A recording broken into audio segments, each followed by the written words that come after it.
হরে কৃষ্ণ।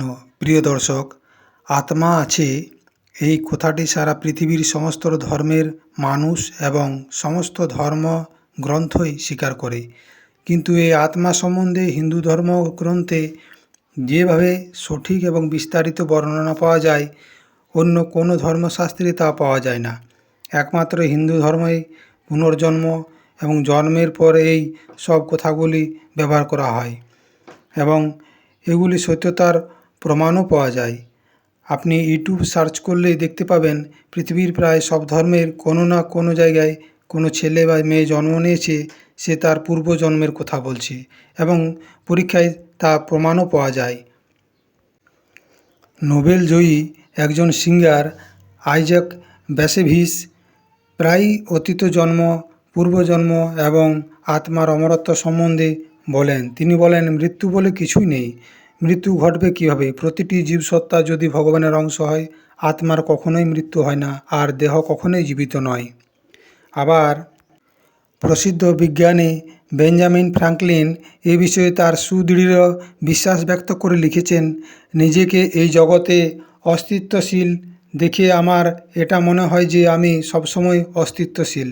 কোনো না কোনো শরীরে আমি চিরকালই রয়েছি।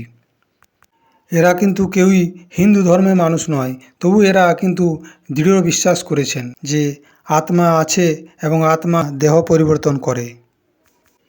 তাই আসুন আমরা জানি মৃত্যুর পর আত্মার কি হয়।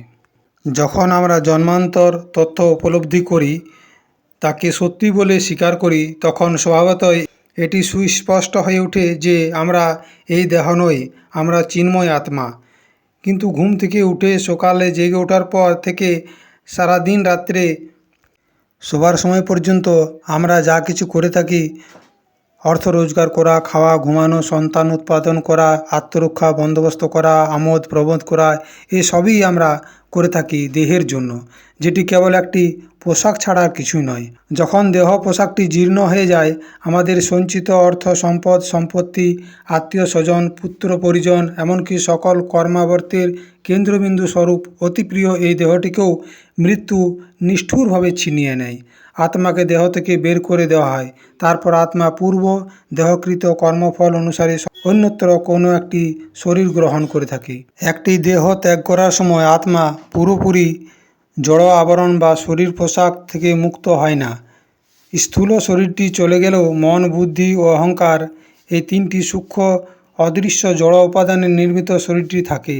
যতদিন জড় বাসনা, ভোগ প্রবৃত্তি নির্মূল হয়ে শুদ্ধ ভক্তির উন্মেষ না হয়, ততদিন পর্যন্ত আত্মা জড়দেহ হতে সম্পূর্ণভাবে মুক্ত হয় না। এই সব বাসনা, কর্মফল সূক্ষ্ম শরীরের সাহায্যে এক স্থূল দেহ থেকে অন্য স্থূল দেহে বাহিত হয়। আত্মা তার সূক্ষ্ম শরীরে কি বহন করে নিয়ে যায়? প্রথমত তার পুণ্য কর্মফল, দ্বিতীয়ত তার পাপ কর্মফল, তৃতীয়ত তার ত্রিগুণের প্রভাব, চতুর্থত তার জড় বাসনা, পঞ্চমত হচ্ছে তার ভক্তিমূলক সুকৃতি।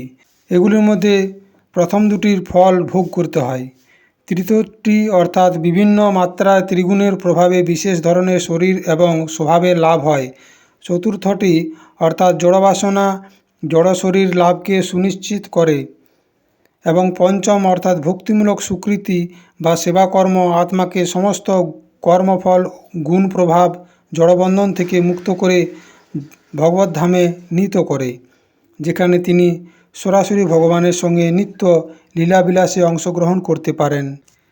এই বিশ্বব্রহ্মাণ্ডের নিয়ম রীতিগুলি অত্যন্ত সূক্ষ্ম, পুনর্জন্মের জটিল ব্যবস্থা সহ জগৎ ও জীবনের নানা রহস্যময় প্রহেলিকার প্রকৃত উত্তর আমরা সেই ব্যক্তির নিকট থেকে পেতে পারি যিনি এই সব কিছুর উদ্ভাবক, নির্মাতা। সেই জন্য স্বয়ং ভগবানই এইসব সম্বন্ধে সত্য জ্ঞান প্রদান করতে পারেন এবং বিশ্ব মানবের কল্যাণার্থে তিনি বৈদিক শাস্ত্রে নির্যাস, ভগবদ্গীতা এবং শ্রীমদ্ ভাগবতে এ সম্বন্ধে পর্যাপ্ত তথ্য প্রদান করেছেন। আমাদের কর্তব্য হচ্ছে গুরু পরম্পরা ধারায় যথার্থ সদ্গুরুর অনুগত্যে ওই জ্ঞান সম্ভার অধীত করে প্রয়াসী হওয়া।